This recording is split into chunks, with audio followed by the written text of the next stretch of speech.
Hello friends, my name is Host Eric and I would like to welcome you to Talking with Famous People, and more precisely to Gospel of the Pantheon. It was 100,000 million years ago. Things were really slow.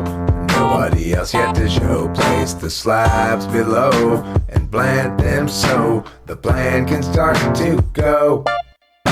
More years into and tears gnashing through. Oh, holy slabs come into view. At last, holy resolve from two into a regal history that demanded you the dread that ever knew.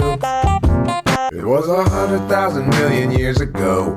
Things were really slow. Nobody else yet to show. Place the slabs below and plant them so the plan can start to go. Okay, so that's the Gospel of the Pantheon theme song, which is a song I made before. I just took the chorus out of it, and I didn't like the rest of the song anyway, so it's like it was a failed song, but I like the chorus a lot. Well, now I have a good use for the chorus. Okay, so having played the theme song, I'm going to briefly introduce it this time with a little bit of logistics, but going forward I'll probably just launch right in where I left off each time I make one of these videos without a lot of extraneous nonsense like this. So try to make it so I'll put the arrows, the end screen thing, so it goes to the next chapter, the last chapter, and it'll be hopefully seamless if you join this party late and want to binge it. Therefore, you just click to the next one. You don't have to put up with a lot of nonsense. But I am going to probably play the song at the beginning, or maybe I'll take an intermission partway through and play the song or something. I don't know. I have to figure it out as I go. This episode right here is me figuring out the very beginning of the thing, which is this explanation, plus we're going to start it right now. So without further ado, I did want to say a couple of things, which is, namely, I wrote this book in 2006, which is quite a long time ago, 12 years ago, and I would probably do a few things differently if I were to rewrite it or something, or work on it now, but I'm overall very happy with it, and I think it's a very good book. So hopefully you agree, and I will do my best to read it well.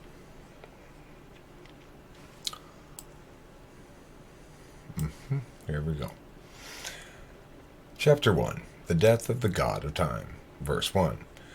In the year 1700, the God of Time died. It was late September, and the villa of the god sat atop a plateau in what is now New Mexico. Back then, though, the place had no name, and there was nothing there but red dust and jackrabbits.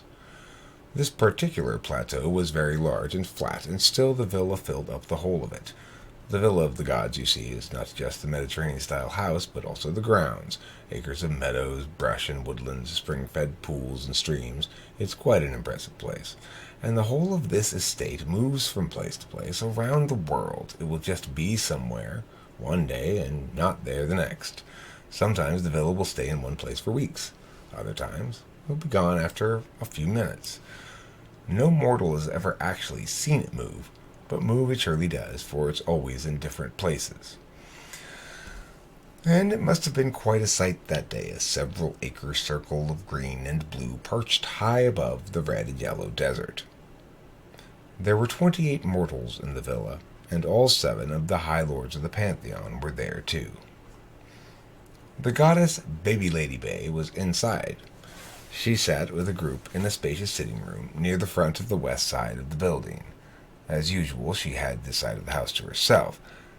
Baby Lady Bae tended, you see, to be very concerned about disharmony between people, and the other gods, though they loved their sister, found this tiresome to hear about. So they stayed out of her way and left her to her work. Baby Lady Bae sat with 24 persons on this early fall day in the sitting room. 12 sat upon each of 2 long curving sofas. The sofa cushions were slender, neat, and gray, with a bit of red along the edges. Like the villa itself and most of the rest of the furnishings, the sofas were the work of Accutron, god of quality and objects. So they were perfect. The 2 sofas faced each other, and between them, sitting atop a low oval table, was Baby Lady Bae. Her guests were mostly couples. They sought her help because when one mate clasps the hand of Baby Lady Bae and the other clasps the other hand, the 2 parties resonate with the goddess's divinity. Usually this results in an unbreakable bond between the two. Occasionally, however, the two are not meant to be, and then it's just totally over. So that's what most of those 24 persons were there for. They came to fall in or out of love, and they came to feel better, and baby Lady Bae, whose compassion for the peoples of the world is endless, clasped the hand of each of her 24 guests, and she shared her divinity with each, and she healed them all. So a lot of boring girl stuff, basically. Entropotripocles, god of stumbles and confusion, was not inside the house, but he too was at the villa. He enjoyed the company of 3 nubile mortals beside a shaded, spring-fed pool just past a small hill that rose up from behind the main structure. This hill ensured that the area could not be seen from the main house, so it was an isolated spot and private, but not too far from the kitchen. Female mortals really liked the place. The seclusion, the clear, cool water, and, of course, the god's considerable charm disinhibited his guests and ensured that a good time was had by all. In fact, the god of stumbles and confusion was so often to be found by this pool behind the hill that the other gods had taken to calling the area Stumble's Pool, and on this day Entropotripocles was there at Stumble's Pool. He and the 3 lovely mortals shared pitchers of iced rum and grapefruit juice and debauched upon the ferns. Okay, but this isn't our stop either. Verse 2. Those 2 previous stops, however, do account for 27 of the 28 mortal persons at the villa, and bring us to our destination. In the easternmost room at the back of the villa of the gods sat Campaggo Religetti, the 28th mortal in attendance that day. He was sitting by himself at a very well-stocked bar. Campaggo worked as a groundskeeper for the Duke of New Hamptonshire, and he didn't get out much. He had never seen, let alone drank, anything but beer, wine, rum, and water, so this bar at the villa very much astounded him. The number of different bottles and fluids and fruits, it was too much. He could not possibly choose one. So he just mixed as many as he could in one glass atop of some ice.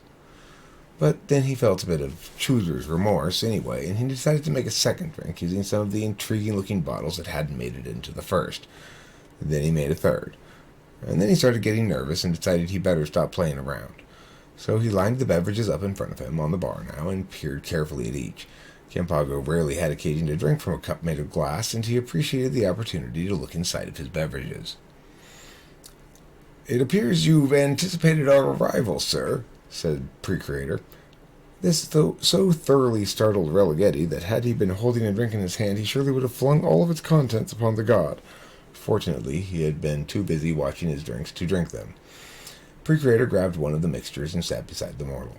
Accutron followed immediately thereafter, and he reached over Campaggo and got the second drink from the bar, then took the seat to the right of Precreator.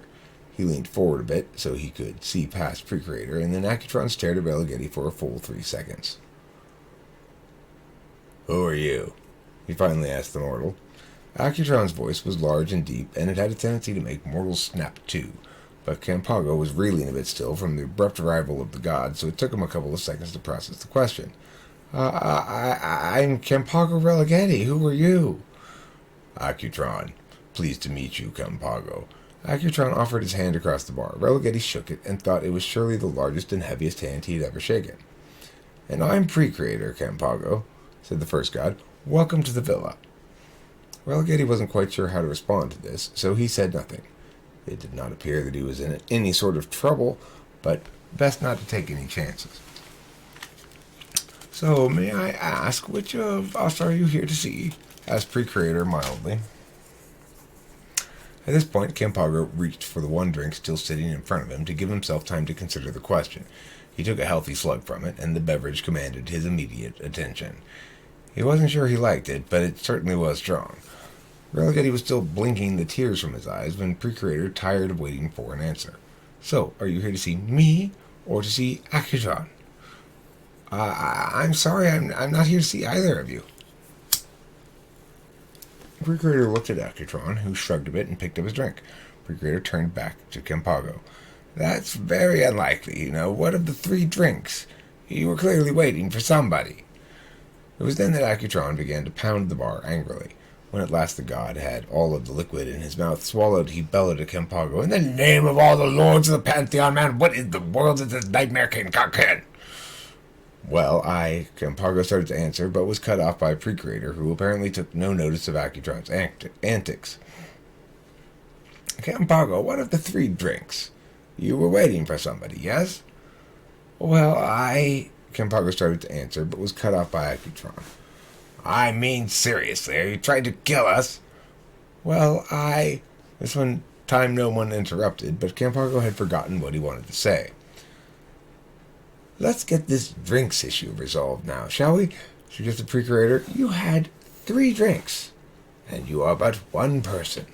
Thoughts? Well, you see, I am still, most impressed by this room and the many different liquids here, and I must admit, I went back behind the bar to look more closely, and after I had made one drink, I wanted to make another one, and I had used hardly any of the choices in the first drink. So I made a second drink, and then a third drink. So the point is, all of the drinks are for me. This garnered no immediate response, and Campaggo feared that he had given the wrong impression. Of course, they're your drinks now. I'm not saying I want them back. I'm just saying I didn't make them for you. Which doesn't say I wouldn't have, had I known you were coming, because I definitely would have. At this, Religetti shut his mouth. When open, he decided it just seemed to get him into more trouble. Well, there's no way I'm drinking this, regardless of who it's for, said Accutron. And with that, Accutron rose to make himself a different drink. But Precreator stopped him. I think perhaps we ought to drink our drinks, Lord Accutron, as they were clearly meant for us, and one ought do that which he is meant for, eh? Well, considered Accutron, I suppose you have a point there, and he sat back down. Campaggo decided not to point out the fact that the drinks, as he had just explained, were not meant for the 2 gods. Instead, he quietly took another gulp of his own beverage, grimaced, and felt relieved that at least one matter had been settled to the god's satisfaction. But we still, said Precreator, have not determined which one of us you came to see, nor how it is you ended up in this room, where we take our drinks, instead of at any of a number of more obvious places in the house.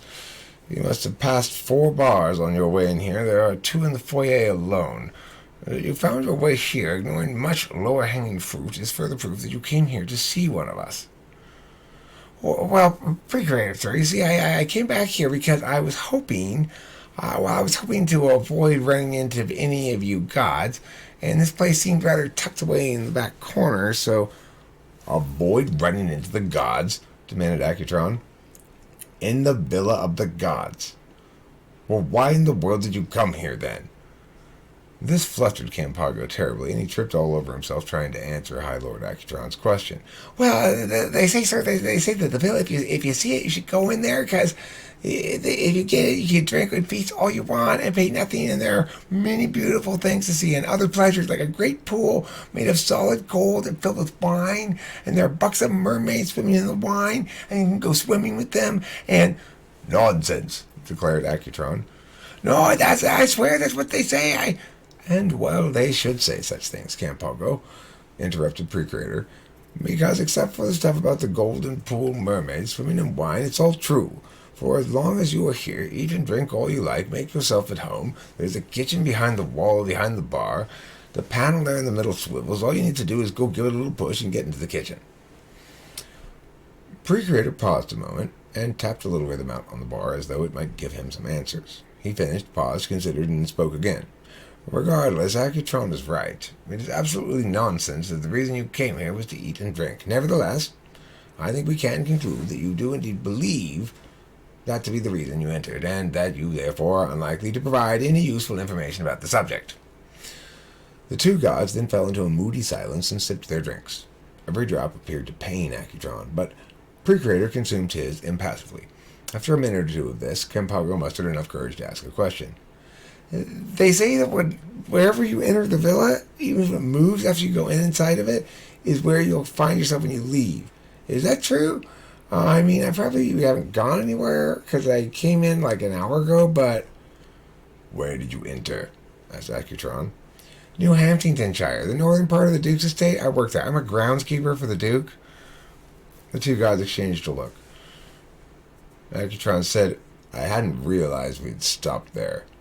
But no, we've moved since you've entered. We're in the New World now, in the middle of a desert. And yes, it's true, when you exit, you'll exit back to New Hamptonshire, added Precreator. But Religetti had forgotten all about his worries upon hearing where they had relocated. A desert? I've heard the stories of the adventurers who traveled to Africa and met men with skin as dark as coal. And they told of the desert. They say it's a land made of nothing but fine sand, as far as one can see in every direction. Indeed, a desert. Well, it isn't really that kind of desert, said Accutron. You're just confusing the boy, chastised Precreator. Can I see it? Asked Campaggo. You will see it, sighed Precreator. Now finish your drink, then go to the kitchen, eat whatever you like until you are full. You'll have to prepare it yourself, but if you don't know how to cook, and I think it very unlikely that you do, then just stick with cold meats and cheeses. Campaggo, noting that both of the gods had finished their drinks, downed the rest of his glass in 2 big gulps. The drink nearly came right back up, but Religetti sat very still, and eventually the nausea passed. As he rose to go to the kitchen, a thought occurred to him. Haven't you any servants, or maids, or cooks, or livery, or what have you? Campaggo, who worked for the Duke of New Hamptonshire, had seen the ruler's opulent lifestyle up close, and he knew it was very labor-intensive. But so far he'd seen no staff at all in the Villa of the Gods. Accutron snorted. The last thing we need around here is a bunch of fawning mortals scurrying about and taking up space. The house, added Precreator, attends to custodial matters and the stocking of the bars and the larders on its own when we're not looking. And as for food preparation and making drinks and such, we seem to manage fine on our own. Now, go you to the kitchen. We are expecting 2 more, and when they are all here, we will go look at the desert. I think I'm going to end this first video right there. That's fun. I really enjoyed that. I hope you guys enjoyed hearing it. Yeah, I really, really enjoyed reading that. I guess I'll play the song and then I'll end it. It was 100,000 million years ago. Things were really slow. Nobody else yet to show. Place the slabs below and plant them so the plan can start to go. More years into and tears gnashing through. Oh, holy slabs coming to view. At last, holy resolve from 2 into a regal history that demanded you. The dread that ever knew. It was 100,000 million years ago. Things were really slow. Nobody else yet to show. Place the slabs below and plant them so the plan can start to go.